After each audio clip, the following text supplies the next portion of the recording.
100 से ज्यादा बच्चियों से भले ही रेप हो जाए, न्याय मिलने में भले 32 साल लग जाए, लेकिन मुस्लिम दोषियों का नाम और फोटो मत छापो। यह कहता है एक लिबरल बहरूपिया, जिसकी तस्वीर आप मेरे पीछे देख सकते हैं। इसका नाम योगेंद्र यादव से आप भले इसको जानते हैं, लेकिन इसका असली नाम है सलीम। बहुत सारे लोगों को इसका नाम भी नहीं पता होगा। इसका रंग, रूप, हुलिया और पहचान एक लिबरल हिंदू की रखता है, लेकिन अंदर से वो सलीम ही है। इसको तकलीफ है इस बात की कि मुसलमान कुछ रेप करे, हिंदू बेटियों की पॉर्न फिल्म बनाए, लेकिन उनके नाम मत छापो, पहचान मत बताओ। सलीम के मन में कितना जहर भरा है आप भी। बेटियों के साथ सेक्स ब्लैकमेल कांड वाले मुसलमान थे। देश में और भी तो मुद्दे हैं दिखाने को। खुद को पत्रकार कहता है, लेकिन बातें जिहादियों वाली। उल्टा ये मीडिया को ही ज्ञान दे रहा है। The depths to which the media in this country has sunk one day would be taught as a textbook example all over the world. कि आरोपी मुसलमान है, इसलिए पहचान मत दिखाओ, बड़े बड़े फोटो मत लगाओ, फ्रंट पेज पर खबर छापकर दुनिया को मत बताओ कि वो किस कौम से हैं, उनके कनेक्शन कहां से जुड़े हैं। ये मीडिया एथिक्स के खिलाफ है। मीडिया को कोसते हुए सलीम कहता है कि जानबूझकर ये बताया जा रहा है कि अपराधी मुस्लिम है।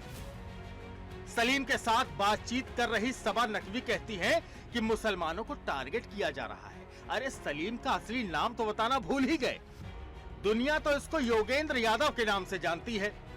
टीवी डिबेट्स में बुद्धिजीवियों के तौर पर सिद्धांत की बड़ी बड़ी बातें करने वाले योगेंद्र के सलीम वाली पीड़ा अक्सर बाहर आ ही जाती है। दरअसल कुछ दिन पहले ही अजमेर के दिल दहला देने वाले सेक्स स्कैंडल केस में आरोपियों को कोर्ट ने सजा सुनाई। 32 साल का लंबा समय लगा केस में। पूरे मीडिया जगत ने इस खबर को प्राथमिकता दी। 100 से ज्यादा छात्राओं को देर से ही सही न्याय मिला, लेकिन सलीम को अफसोस इस बात पर हुआ कि पहचान क्यों बता रहे हो। इसके पीछे बेशर्मी भरे तर्क भी दे डाले इसने।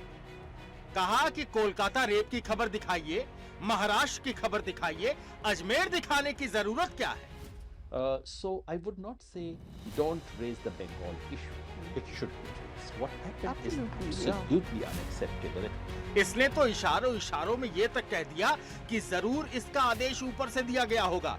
अब आप ही बताइए, अगर मीडिया अजमेर केस की जानकारी देते हुए आरोपियों के नाम और उनकी तस्वीरें अपनी हेडलाइन में लिखता है, तो लिबरलों को मिर्ची क्यों लग रही है? आरोपी मुस्लिम है तो क्या हिंदू दिखा दें, पहचान छिपा दें? और क्यों? क्या सलीम के लिए इतने बड़े मामले में आया अपडेट कोई खबर नहीं है? क्या उनकी आपत्ति का मतलब ये समझें कि उनके हिसाब से मीडिया को उन अपराधियों के नाम छिपाने चाहिए जो मुस्लिम समुदाय से आते हों, ताकि सेक्युलरिज्म बरकरार रहे? या फिर ये भूल जाया जाए कि कैसे सुनियोजित ढंग से आज से 3 दशक पहले हिंदू लड़कियों को निशाना बनाने का काम हुआ था? उनका रेप करके उनकी न्यूड फोटो वायरल कर दी गई थी। क्या आज के मामलों की तरह अजमेर का मुद्दा जरूरी नहीं है? लिबरल चोले में छुपे ऐसे जिहादी सोच से समाज को सतर्क रहने की जरूरत है। जागिए और पहचानिए इस अदृश्य खतरे को। Bureau report, Sudarshan news. अब आपको पूरी बात सुनाते हैं। लंबी बातचीत का वो अंश जहां सलीम ने अपने मन में पल रहे जहर को जग जाहिर कर दिया था। सुनिए बातचीत का वो पूरा अंश। You wonder about people, and we're not. They have said, "Do you remember that horrific rape?"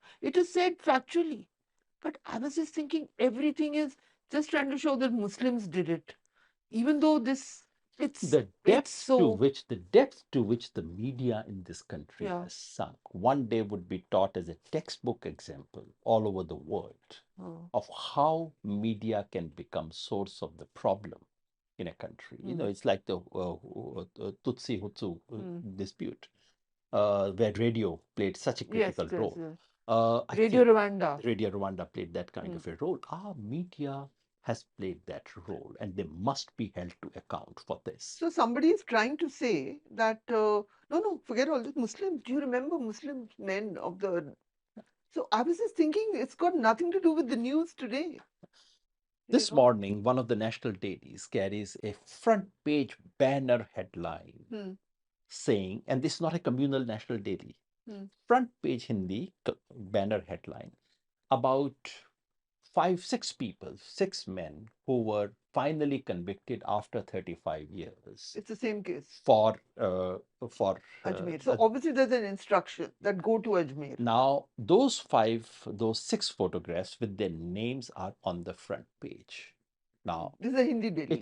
it's a Hindi daily, and this is it's a the news- editor of a news agency. it's a that I'm news worth reporting. Yes, It yes, is absolutely. important that something like this drags for 35 years and Yes, those criminals are absolutely. brought to book after 35 years is something worth reporting. But should that be a banner headline with names and photographs on the front page just on the day when the whole country is discussing something else? Something else. These are things that These you are need things to... we can worry, we can concern, and one could also argue that they just once a television anchor. Salim की पीड़ा पीड़ितों से ज्यादा मुसलमानों की पहचान को लेकर है, लेकिन ये चर्चा शुरू कहां से हुई ये जानना भी जरूरी है। पूरी चर्चा ने आपने देखा होगा कि अजमेर केस का नाम सामने आ रहा है। जानते हैं वो अजमेर केस आखिर क्या था? आपकी रूह कांप जाएगी उस केस के बारे में जानकर। 100 से ज्यादा छात्राओं की जिंदगी बर्बाद करने का बड़ा षड्यंत्र था अजमेर केस, जिसके आरोपियों को सजा दिलाने में 32 साल से ज्यादा समय लग गया। आइए आपको समझाते हैं पूरा मामला ग्राफिक्स के जरिए।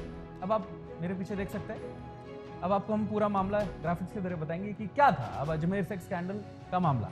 1990 और 92 में 100 से ज्यादा छात्राओं के गैंगरेप और न्यूड फोटोज को सर्कुलेट किया गया था, जिसके कारण कई छात्राओं ने बदनामी के डर से आत्महत्या कर ली थी। अब कुल 18 आरोपी थे उसमें, जिनमें से 4 को सजा, 4 को बरी, 1 की आत्महत्या, 2 पर केस चल रहा है और 1 फरार था। अब 18 मई 1998 को फास्ट ट्रैक कोर्ट ने सभी आरोपियों को उम्र कैद की सजा दी थी। छात्राओं को ब्लैकमेल करके गैंगरेप किया गया और न्यूड फोटोज खींची गई थी, जिसको बाद में सर्कुलेट भी किया गया था। फिर न्यूड फोटोज को छापकर ब्लैकमेलिंग भी करने का इस्तेमाल किया गया था। यह भी बड़ा आरोप था। फिर पुलिस ने मामले को दबाया और आरोपियों को भागने का मौका भी दे दिया, तो इसमें कहीं ना कहीं पुलिस भी इन्वॉल्व थी। और 20 जुलाई 2001 को हाई कोर्ट ने 4 आरोपियों को बरी कर दिया था। अब 19 दिसंबर 2003 को सुप्रीम कोर्ट ने 4 दोषियों की उम्र कैद की सजा को 10 साल कर दिया था। और 20 अगस्त 2024 को स्पेशल पॉक्स एक्ट कोर्ट ने 6 दोषियों को उम्र कैद की सजा सुनाई 2024 में। ज़ुहूर चिश्ती पर फैसला लंबित है और फारूक चिश्ती 2013 में रिहा हो चुका है और ये अलमारा महाराज फरार है।